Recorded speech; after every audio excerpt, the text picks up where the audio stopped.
I'm so excited. This is another episode of Just Julie. I have an amazing guest. Again, I'm Julie Ramirez. Her name is Elisa Fucci, and she is an incredible speaker, book author, podcaster, relationship coach, and energy healer. Elisa coaches through breath work. She helps women entrepreneurs let go of limiting negative beliefs so they feel supported and connected in their marriage, even when their spouse is not supportive. She's a certified coach.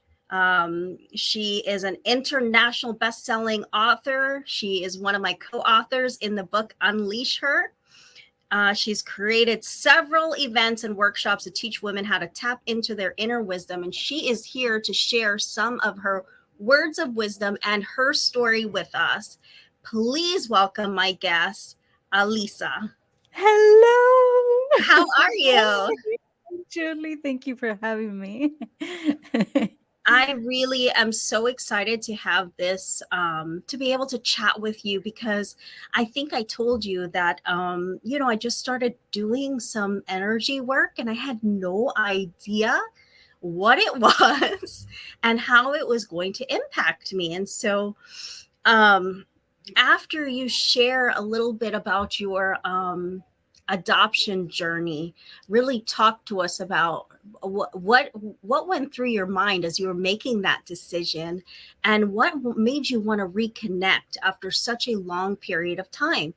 Um, I know that there's a lot of people out there that are looking to reconnect with loved ones that I know that they have separated through adoption, and so I'm really excited and hoping that your story will share some words of wisdom and encouragement for them. So I'm going to turn it over to you.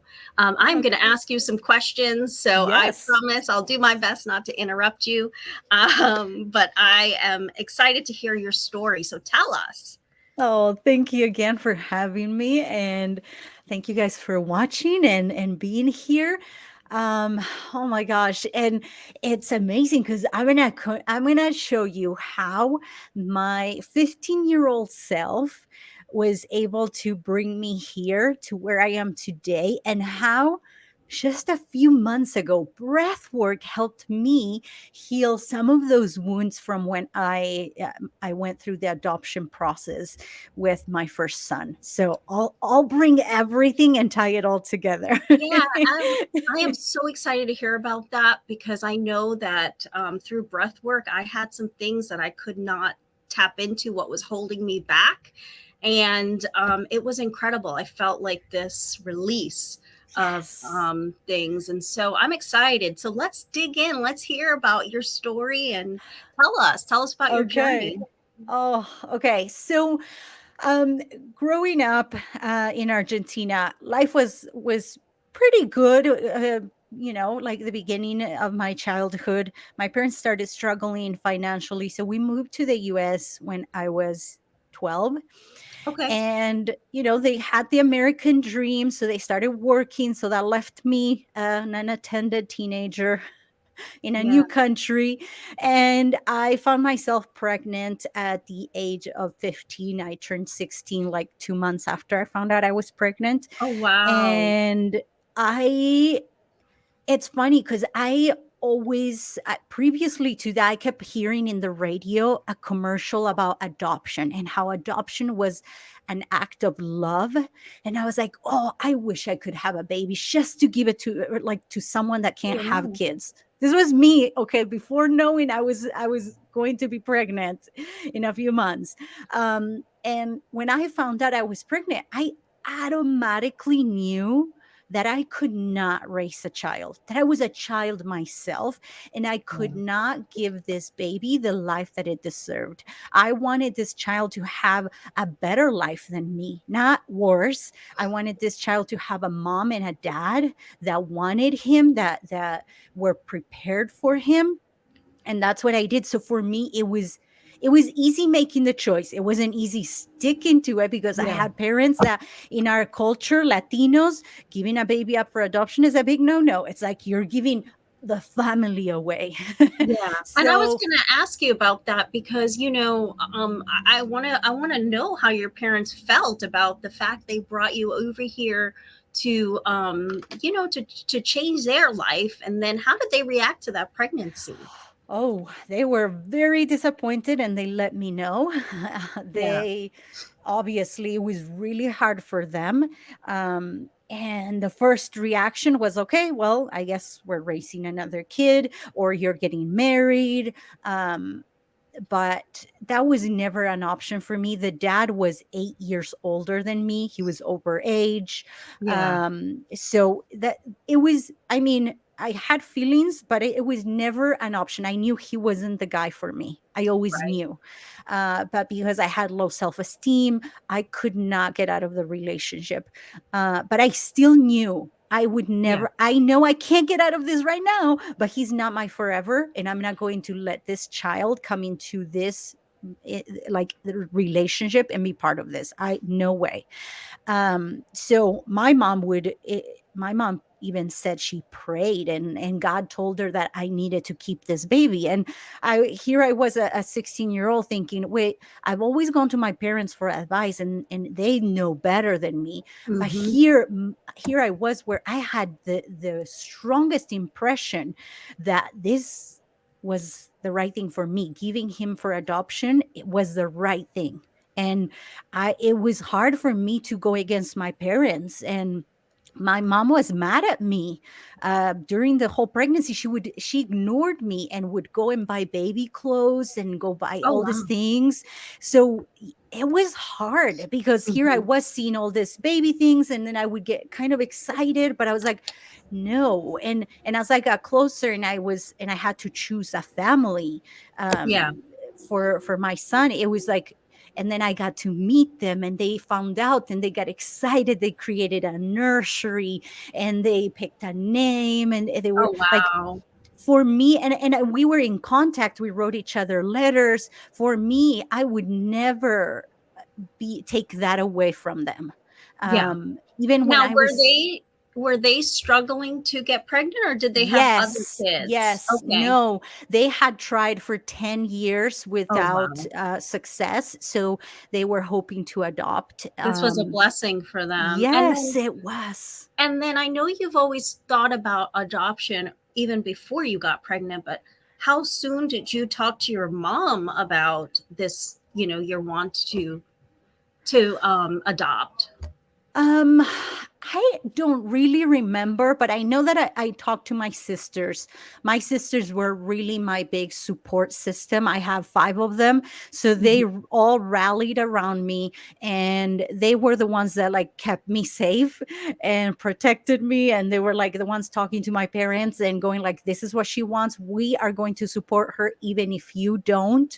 And my brother-in-laws were like my bodyguards. So Good, good. kudos to them because they became a big influence during those times and they really were the ones that were lifting me up when it was really hard, especially after the baby came. So when the baby comes, do you immediately give it over to the family? I hear different things when it comes to the adoption story. So take me to the day of the birth. Yeah. So I went into labor and it was pretty quick. I remember I I held him in my arms and I knew I wanted to stay with him for maybe a day or two. And I went to a hotel room and I kept him for like 2 days. Because I wanted to have like a little bit of time before I could sign the papers and Yeah. relinquish my rights over. So during those 2 days, really, I didn't get to enjoy him much because Mhm. my mind was so clouded. Yeah. The birth father had gone to back to the country where we're from, and he was gone most of the pregnancy, so I didn't have to deal with him. That was great. Mm. The day I gave birth, he came back to the US. And here I was having to maybe possibly get back with him. And my parents call me at the hotel and they're like, We are here ready to go to the courtroom to sign the paper so you can marry him. And I was a mess. Oh my God. I had all these maternal feelings towards this brand new baby and this connection. And yet I knew deep down that I had already promised this baby to another family, that they had already were so excited. They had their whole life planned, Yeah, they had already the thinking of nursery. They this. were ready Yeah. to receive this blessing. Yes. And I was back and forth for those 2 days.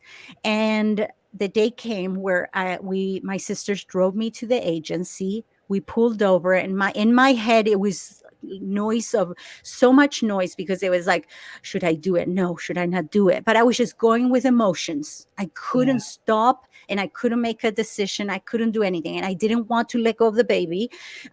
He was constantly next to me, um, and as a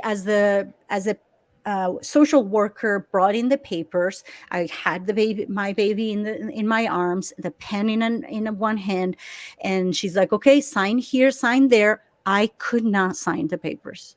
Oh I was like, "I wow. can't do it. I can't do it." And at that moment, I was like, "What are you doing, Elisa? You need to find certainty."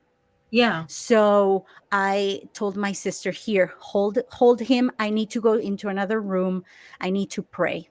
Yeah. I need to find clarity." And I prayed like I never prayed before. I Until I found like the it was just quiet. All the thoughts went away, and I was like, I know what I need to do. I know what Wow, I need to do. that's pretty mature of you. You know, at 15 years old, who would have made a decision like that and really think it through? Because, I mean, let's be honest, teenagers are emotional. I mean, that is how they live their life. Yeah. So imagine making a big decision like that. So that's incredible. That's incredibly mature of you. Oh, Um, I thank my 16-year-old self all the time, because I wouldn't be here today without her. So she yeah. is amazing. So Yes. you gave the baby up for adoption, and then did you end up going on to start a family later on, or how did you think about reconnecting? Yeah, so our adoption was we had some connection. They sent me pictures and letters throughout every week during the first year. After the first year, it was cutting all that off, and Oh then wow. once a year until he turned 18. So once a year I would hear back from them through letters. Later it was emails, and I just that's how we stayed connected. Um, it wasn't until maybe like 2 years ago, I always was connected to him. And it's amazing how that motherly bond Yeah. exists, guys. That is so real, because every time he would go through something hard, I felt it. Oh He would not wow. leave my mind. And I knew he was struggling. I felt it in my heart. And I would be doing my hair, and his name would come up and his image would come up. And I'm like, I wonder what's going on. And it wasn't until 2 years ago when I was like, I kept thinking, you need to reach out to him. You need to reach out to him. And I was like, well, but I don't know how. I don't want to Yeah. step over the adoptive mother. And, Right. and we've been doing this back and forth with letters, and I don't want to ask for more. And I did. And she was like, let me think about it. And that Okay. wasn't enough. Like, I still had a feeling that he needed me, and that Yeah. I was the only one that could help him. And I was like, I don't know how. He doesn't even know me. Like, other Yeah. than through letters, right? That I've been writing to him for the past 18 years. But And did he know he was adopted? Like they yes, told him. Okay, so he yes. knew that he had was adopted. Okay. Mhm. And so he knew that did he know that you guys were corresponding through letters at least Yes. with Yep. his adopted Yes. mom? Okay. So Yes. wow. So what happened? What made her change her mind? She didn't. That's the She funny couldn't. thing. I just ignored her, because I needed to do this. So I reached out to him through Instagram, Oh boy. and I sent him a friend request. And I was like, I closed my eyes and I hit request. And I was like, oh my gosh. 2 weeks later, he accepted my friend request. And I was like, Wow. Like I was bawling. Imagine for 20 years, I would dream of going over to his house and experiencing his life and just seeing what he looked like and what he liked and didn't like. And for that second, I was like, this is happening. This is real. I'm going to have some connection with him. And then I Do was you like, think okay. did he know when he accepted that Instagram request? Did he know that you could be his birth, that you're his birth Oh, mom? he knew my name. He Oh knew my wow! name. So he knew who I was. Yes. Oh my God! Uh, Talk about a bomb yes. drop. I know. And so I sent him a text next. I was like, okay. I'm like, hey, I would love to reconnect. I don't know where you're at in your life, but I just feel like I needed to reach out to you. And he responded like 2 weeks later, and was like, actually, I've been wanting to meet you my entire life, Wow. and I want let's do this. And within 2 weeks, I had booked him a plane to come to Vegas to meet me. And where was he? Where did he end up going? He's in Utah, where I grew up. Oh, okay. So yeah, So so walk us through that first moment. I saw some pictures, and we're going to post some for the viewers. But walk us through that, because that's got to be hard, to reconnect. I mean, I don't know. Was he resentful? Was he open? I mean, obviously he came to visit you, but there's probably that feeling that's like, well, why did she give me up? So yeah. And that's all those thoughts passed through my mind. Okay, I was like, oh my gosh, what if I'm not enough? What if I don't have the house, I don't have my life put together, I'm just barely getting my shit together, right? Like, so I don't know, like, I don't know, what if I'm a disappointment? I had all these thoughts, yeah, and I told them, I'm like, hey, let's just give it our best. And he was also nervous. He yeah, Imagine, it's like he had his own insecurities too, and we both told each other, let's just give it a try and see what happens. We both didn't know what to expect. yeah. And Did his mom as know that he was coming to see you? Even Yes, okay, yes. was Yeah. she supportive? And yes, of course. Yeah, she was. And I had to text her. I'm like, what is he wearing? What does he look like? Because I didn't know. And I was picking him up at the airport. So she told Oh, me, okay, this is what he's wearing. So I knew what to look out for. And this was when we still had to wear masks. So I was like, oh my gosh, I don't know what he looks like. I just didn't know what mask, like with mask, I don't know. yeah. So as Adds to the soon as we anxiety. spotted him, yes, talk about anxiety. So as soon as I spotted him, I just ran to him and I was like, I don't care if he doesn't want to be hugged or not, but luckily he's a hugger and he's so sensitive. So we just hugged for I don't know how Oh, long. And the time that we spent apart felt like it was just the day before. I felt like the baby that I held at the agency, the baby that I said goodbye, that I kissed and that I caressed before giving him away, that mhm. it was just there. It had that time had just evaporated. And Wow. I had him back in my arms. I got to touch his hair, and his hair was curly, and I got to kiss him, and I'm like, I don't want to let you go. And he's like, it's okay, you don't have to.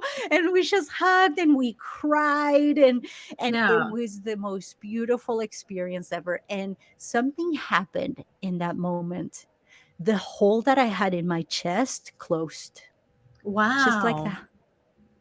I understand what you mean about, no time had passed, because sometimes as a mother, you have that, and you seem to be very spiritually connected. You have that connection with your child, like you could pick them out of a group of people if you never had seen them before, because you just know that, like they're connected to you. So I think that's so incredible. So this was during COVID. You guys have kept in touch and you guys have been building on this relationship. Yes. Yeah, we text every week, and we FaceTime when he has like girl problems. He texts FaceTimes me, and he's like, "I need help." And I love it. And just like maybe a month ago, he's like, "Hey, ma." And I was like, "Wait, did you just call me ma?" He's like, Wow. "Yes, of course. You always will be my mom. Like I have two moms." And I was like, Yeah. oh, because I thought the moment I signed those papers, I thought I'll never be his mom. Maybe I'll be like a friend. Maybe I'll be like Yeah. an aunt, right? But I'll never be his mom. And I was okay with that. I was willing to just take anything, right? And he's like, no, you're my mom. And I was like, "Ah," and yeah, here I was Yeah. crying all over That's again. And incredible. just, yeah, Because now I even get to his say I have two sons. and even his mom might just be feeling that sense of, oh my god, so what is going to happen, how is this going to, is he going to forget about me being his mom? And so that's incredible that he was able to open his heart, to you and welcome you, because that's not normally the case. That's a really like best case scenario. I know. I am so blessed, and I'm so thankful to it was worth it. It was worth the 20 years of waiting. So, if you're waiting for something, keep hold on to faith. Hold on, cuz you'll never know when it'll happen. Um Miracles do happen. So, That's absolutely incredible, because you were able to help a family and you were able to fulfill, almost like you fulfilled a duty, but now, you just reconnected. And I think that's so yes. incredible. So you talk about, letting go of negative thoughts and patterns and emotional baggage, switching gears. What are some of the things that you help people work through? I know you said your 16-year-old self versus yourself now. What is different about that person? It's funny because through breath work, I have been able to look at myself differently, and I'm seeing that as we evolve as women, we think we're discovering this new self. We think, oh Yeah, my gosh, I am stronger now. But through breath work, I have realized that I was always strong. I was yeah, always determined. I was always that. Breath work has allowed me to start seeing myself like I was always that amazing. I just had forgotten because I started believing all these limiting beliefs. And that's what I help women. I help them remember who they are by yeah, using the past as evidence that they already are amazing, that they already know how to do everything. yeah, But because they think that they're not enough, because they're so consumed by their emotions and by seeing their past as victims instead yeah, of the victor, instead of the being triumphant, and instead of seeing their past as a stepping stool, as a way to help you empower your present. Most of us use our past to prove that we're not good enough, yeah. to prove I that mean, we are broken, yeah. I right? mean, here's the thing is that, you and I have a lot of similarities. We grew up in a home that, did not acknowledge really a whole lot of the American culture. So, here I am, I'm battling with my family. We're in America. I can't do what the kids in Hmm. America are doing. And, it's a lot, but I think for me, when I did that book, Unleash Her, I did the Unstoppable Woman in Finance, and I had done the Unleash Her book, and Good I ended up. job. Thank you. I'm so excited that it's been doing so great, but I felt like I needed to figure out what was that little thing inside me holding me back. Like I felt it in my insides, but I didn't know. Like I would pray, I would do meditation, I would go to therapy, but it was like a block. And Most of us until don't I, know. yeah, we don't know that trauma is what's blocking you, and it may not necessarily be a confidence thing. It just may be that feeling of you know that there's something ahead that's better for you. That's how I felt.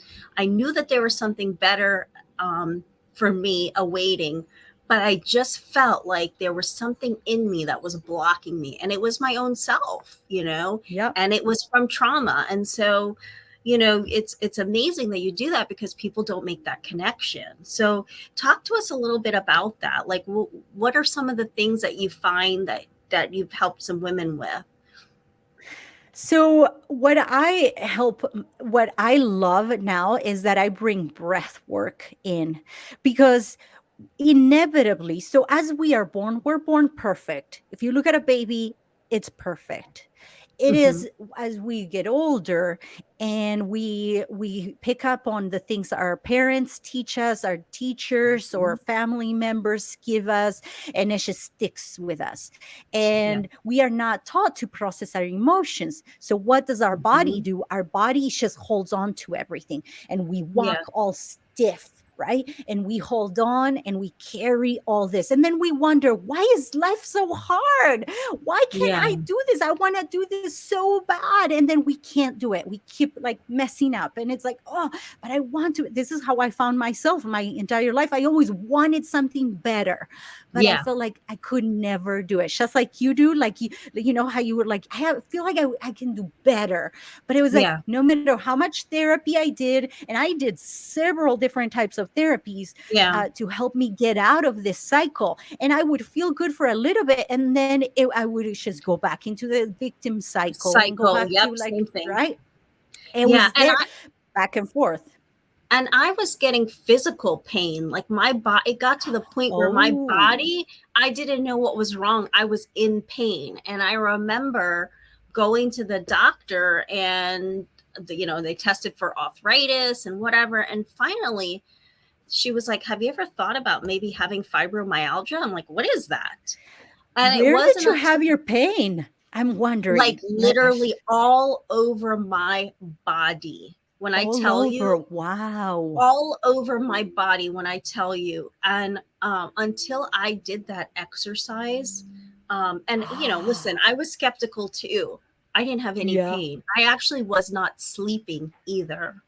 Mm, And so, since then, I haven't had much of that pain. I mean, I have it periodically, but not like that, where it's all over your whole body, like somebody's just sitting on your body. I don't know how to yeah. describe it.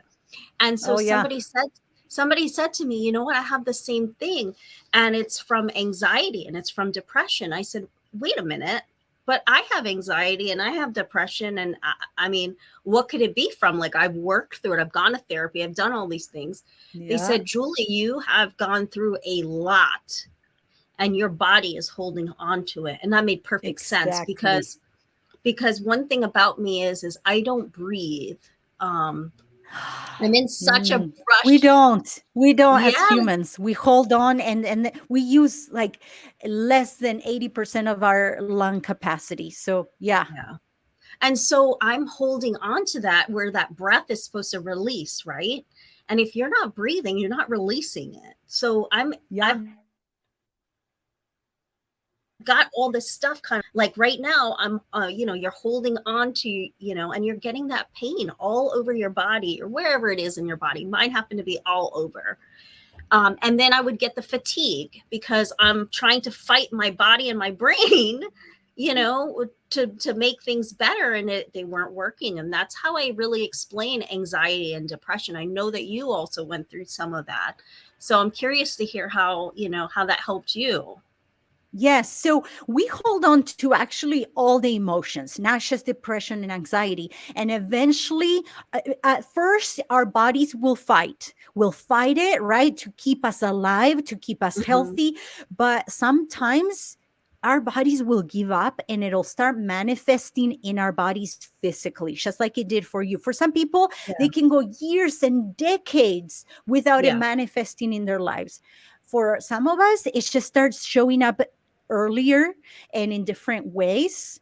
You might have a headache, you might have constant back pain, you might have like tingling, numbness, like you might Hmm. have varicose veins. There's so many things. It's just your body eventually will give up. It cannot.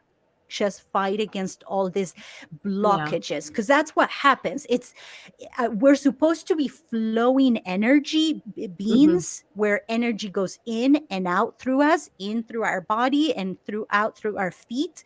We're supposed to keep flowing. But what Hmm. happens every time we have trauma, we create like traffic jams. We Yeah. Yeah. create these blockages, and our body will try to fix it, try to go around it, but if we don't address it, it'll just keep stacking and stacking, and eventually the body will give up. And that's So what happens. That's why we can't sleep. That's why we do all these things to help it feel better. We eat, we do drugs, we watch TV, we binge just to uh, feel better for a little bit, but it's never the long-term solution. and I was stuck in that too, to be honest with you, because I'm like, what is wrong? What is wrong? And I didn't realize, but it wasn't until, and I'm so glad that you validated that. It wasn't until somebody validated that for me that I was like, you know what? That makes sense. Because everybody's quick to give you medication or Mm-hmm. talk to you about getting some sort of, drug or alcohol or whatever to cope through it, but actually figuring out what's causing it, is just so relieving, because I just felt like that had lifted off of me, and out of me actually. And it was funny when she did the breath work. I fell asleep, and I don't ever fall asleep in front of anybody. Obviously, I don't know who this Ooh, person is. I had you the must have been deepest sleep. exhausted. Yeah. I was, yeah, I was exhausted, and as a matter of fact, she had to wake me up. So I think that's absolutely incredible. So if anyone is watching this show, how can they get in touch with you in order to get through some of those things that we just talked about, connect with you, and see how you can help them with those limiting beliefs? Yes.